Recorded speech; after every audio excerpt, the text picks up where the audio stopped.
Alright everybody, hope you're doing well. Today I've got a pretty interesting video. If you don't know, my wife is pregnant again, and we're both really excited.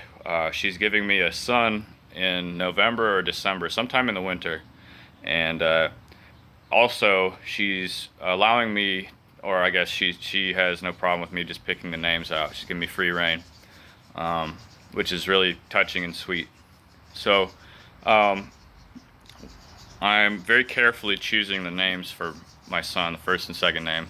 He's taking my surname, so I looked to my old interests, namely mythologies, and in deciding his middle name, I've picked out a fairly esoteric but very interesting character from Norse mythology. When I was 10 or 12, I actually found a book in my school library, my elementary school library, that was very similar to this book right here. This is Tales of Norse Mythology by Gerber. Now, the book that I picked up, and from what I remember, and this was, a long time ago, it contained I think it was like a translation of the Poetic Edda, and it had like the Havamal and some of the stories of the gods, their interactions and stuff, and it included the Ragnarok in it.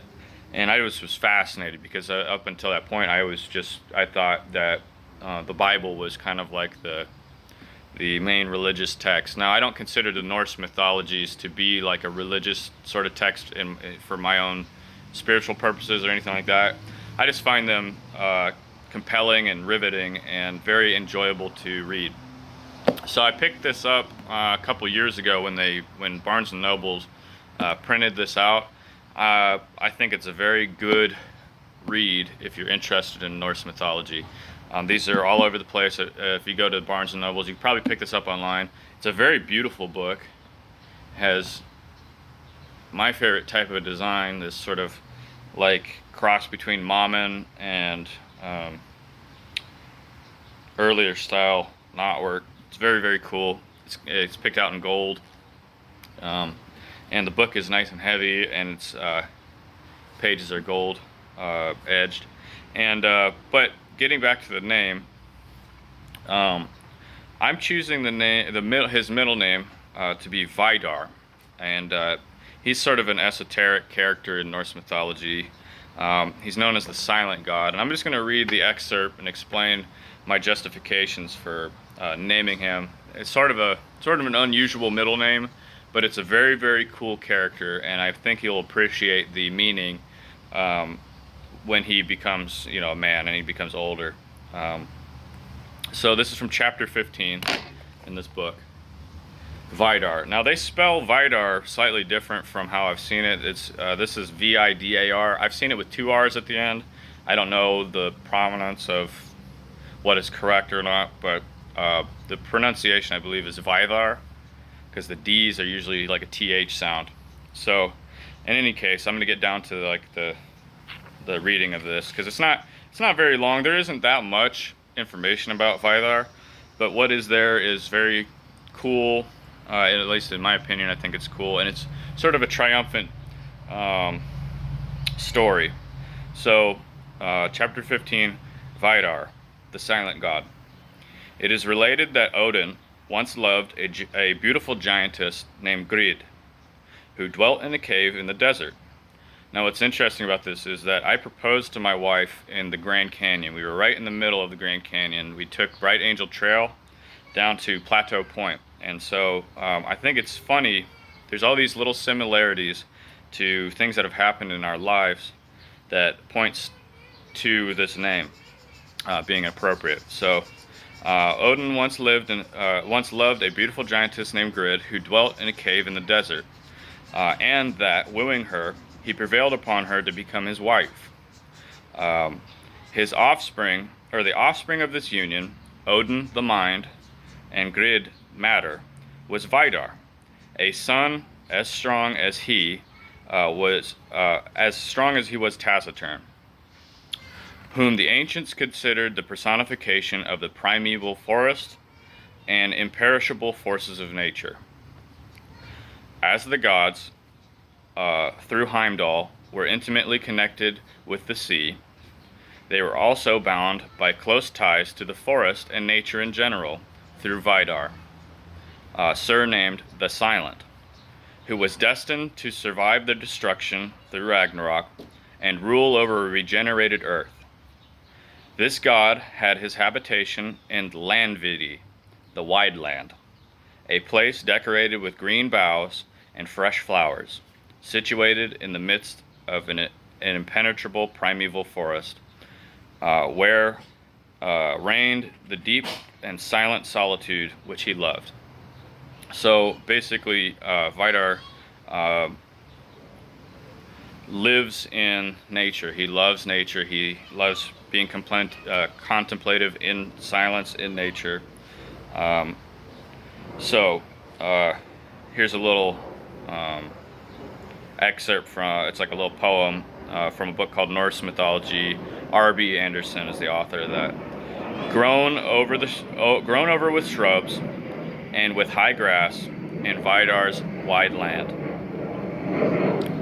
This old Scandinavian concept of the silent Vidar is indeed very grand and poetical, and was inspired by the rugged northern scenery. Here's a quote: Who has ever wandered through such forests in such length of many miles, in boundless expanse, without path, without a goal, amid their monstrous shadows, their sacred gloom, without being filled with a deep reverence for the sublime greatness of nature above all human agency, without feeling the grandeur of the idea which forms the basis of Vidar's essence.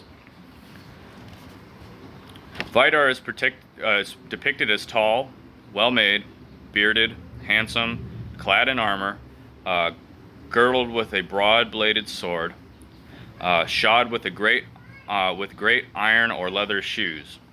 According to some mythologies, he owed his particular footgear to his mother Grid, who, knowing that he would be called upon to fight against fire on the last day, designed it as a protection against the fiery elements, as her iron gauntlet had shielded Thor through the encounter with Geirrod.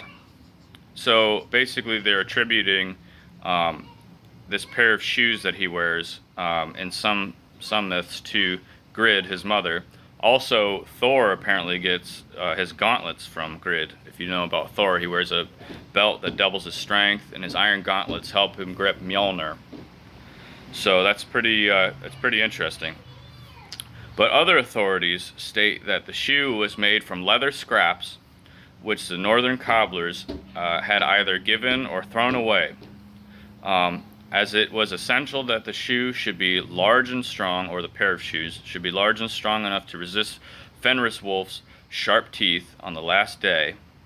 It was a matter of religious observance among northern shoemakers to give away as many odds and ends of leather as possible. Now, what's interesting about this is I used to work as a shoe cobbler. For a long time, I worked in a shoe shop, and I repaired shoes, I resold shoes, I did orthotics for children or people who had one leg shorter than the other. We would have exacting measurements, and we'd make shoes that would fit them so they could walk normally. So this is sort of an interesting tie-in to another aspect of our lives, or at least in my case, that I actually worked in a shoe shop. I repaired shoes. So it's very interesting. Now, the Norns prophecy. When Vidar joined his peers in Valhalla, they welcomed him gaily, for they knew his great strength would serve them well in the time of need, for he was second strongest amongst the gods, next to Thor. After they had lovingly regaled him with the golden mead, the Allfather bade him follow to Urdar fountain, where the Norns were ever busy weaving their web. Questioned by Odin concerning his future and Vidar's destiny, the three sisters answered oracularly, each uttering a sentence. Early begun, further spun, one day done. To these, their mother, Weird, the primitive goddess of fate, added, with joy once more won. These mysterious answers would have remained totally unintelligible had the goddess not gone on to explain that time progresses, that all things must change, but that even if the father fell in the last battle, his son Vidar would be his avenger, and would live on to rule and regenerate the world after having conquered all his enemies. There sits Odin's son on horseback. He will avenge his father and live on. That's Norse Mythology by R.B. Anderson again. As Weird spoke, the leaves of the world tree fluttered as if agitated by a breeze. The eagle on its topmost bough flapped its wings, and the serpent Nidhogg, for a moment, suspended his work of destruction at the roots of the tree. Grid, joining the father and son, rejoiced with Odin when she heard that their son was destined to survive the older gods and to rule over the new heaven and earth. There dwell Vidar and Vali, his brother Vali. There dwell Vidar and Vali in the gods' holy seats when the fire of Surt is slaked. That's another quote by R.B. Anderson. Vidar, however, uttered not a word, but slowly wended his way back to his place in Landvidi, in the heart of the primeval forest, and there, sitting upon his throne, he pondered long about eternity, futurity, and infinity. If he fathomed their secrets, he never revealed them, for the ancients averted that he was as silent as the grave, a silence which indicated that no man knows what awaits him in life to come. So Vidar, not only will he be mighty enough to survive the Ragnarok, he is also not so proud that he takes the news of his survival with any sort of joy. He contemplates his role in the future of his kind, and takes it, and I think it says a lot about his contemplative nature that he would consider, not just, very good, I will not be destroyed, but he thinks about what that means and his place in the world. Vidar is not only the personification of imperishability of nature, but he is also a symbol of resurrection and renewal, exhibiting the eternal truth that new shoots and blossoms will spring forth to replace those which have fallen into decay. The shoes he wore to be his defense against the wolf Fenris, who, having destroyed Odin, would direct his wrath against him, and open wide his terrible jaws to devour him. But the old Northmen declared that Vidar would brace his feet, thus protected against the monster's lower jaw, and seizing the upper jaw, would struggle with him until he had rent the jaws in twain. So during the Ragnarok, Odin is slain by the great wolf Fenris, or Fenrir.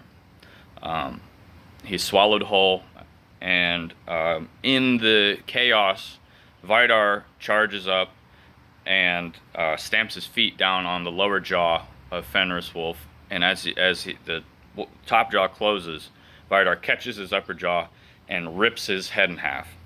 That's basically how he kills the Fenris wolf. As one shoe is only mentioned in most sources in Vidar's myth, some mythologies suppose that he only has one leg and was the personification of a water spout, which would rise suddenly on the last day to quench the wildfire personified by the terrible wolf Fenris. Now, the reason why this is significant is because um, with everything going on these days, everyone being so interconnected and um, mass media hysteria being such a prevalent factor in everyday life, people watch the news and they think the world's ending sometimes. And um, there definitely are forces of chaos and evil at work in the world. I believe that. And so I think giving my son the middle name of Vidar um, might be a good testament to potentially his future character being a man of conviction and tradition who can sort of fight back against the chaotic forces of change and and destruction that we, depending on your beliefs, that you see clearly today. So that's the end of Vidar, the chapter on Vidar, chapter 15.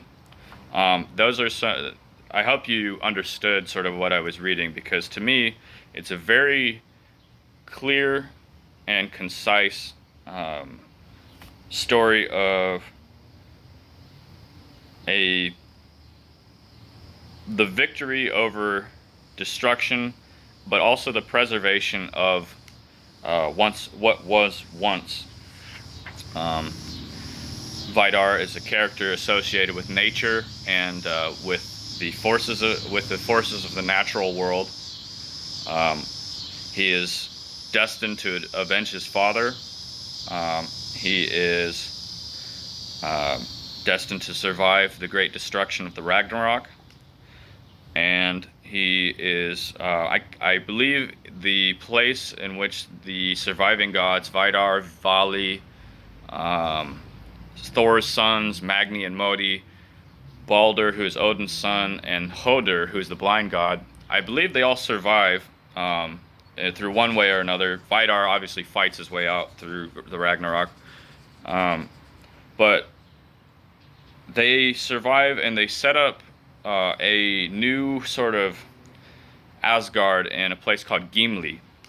Not Gimli is basically the same name as the dwarf from the Lord of the Rings, but Gimli is the name of this golden hall, and they dwell there, Vidar being one of the chief architects of the new world. And so I hope you can understand why I'm so eager to give my son the middle name Vidar. He is a very compelling character from one of my favorite mythology sets, and it's such a triumphant and well thought out, well-meaning character that I can't pass up the opportunity to give my son such a mighty and wholesome name. The idea that Vidar triumphs over chaos and restores the balance has always been a beautiful and touching memento to basically the chaotic world that the Northmen, who kind of came up with these myths, that they would think of someone like that, they would think of a character like that. Their lives were in constant turmoil. Even the farming societies, life was hard, and raiding was very common. And so the idea that a godlike figure would step forward to pacify the intense, chaotic nature of the world and bring about a paradise is compelling to me. So that's from this book, this reading of it. There are some sources like Neil Gaiman's book that say that Vidar is slain by Surtur, but most of the stories say that he survives. The Norns proclaim his prophecy as a survivor of the Ragnarok. And it seems to be Neil Gaiman's version that is the only one that claims that Surtur destroys all of the gods except for Magni, Modi, Balder, and Hoder. It gives no mention of Vali or Vidar, which I think is a disservice to the myths. I don't recommend Neil Gaiman's version of the Norse mythology. It's sort of like a McDonald's hamburger version of the Norse mythologies. It's a new print. I think it came out in 2017. It was okay. as far as Thor and Loki and Odin stories were concerned, but the other sort of less well-known gods, they were given basically no mention. So, for instance, the table of contents has all of these gods listed, including several that are very rarely spoken about. So, I recommend this version of the Norse mythology by Guerber, Gerber. That's going to be backwards, but in any case, those are sort of some of the reasons why I'm picking the name Vidar to be my son's middle name. Just a really cool and compelling character, and I hope that as he ages, he will look past sort of the strange pronunciation of his name and realize the meaning behind the name. Vidar is an immensely important character in Norse mythology, and he is often completely overlooked, as is his nature. He was a silent god. There's a story of Loki coming to sit at the dining hall with the gods in Asgard, and he basically insults all of the gods. He doesn't lay insults at the feet of Vidar, but what happens is he takes Vidar's seat. Odin, because of the blood oath that Loki had taken with Odin, that if one drinks, the other drinks, or that neither should drink without the other. And by the way, Loki and Thor are not brothers. Odin and Loki are blood brothers through a pact that they made. But Odin demands that Vidar stand up and give Loki his seat, which was, I think, considered a grave insult to Vidar's character. But Vidar, being the silent god and being contemplative and not one to speak out of turn, does not protest, stands up, and offers Loki his seat, knowing full well that Loki was there to berate them and call them names and basically be a nuisance. So it's a testament to the character of the silent god, and one of the big factors why I'm choosing this name. So with that said, I'm going to stop rambling. I hope you enjoyed this. I'm still choosing between first names, but this is definitely the middle name that I'll be choosing. So yeah, with that being said, Vidar, the silent god, Vidar will be my son's middle name. Now, I'm not sure whether to give the double R or just the single R version of it, Vidarr or Vidar. Given the fact that it is such a weird and esoteric name, I think the single R might be better, but in most of the translations I've seen, it's with two R's at the end. So I don't know. If you prefer one or the other, you can leave it in the comments. It's not really that big of a deal, but I'm pretty set on this name for his middle name.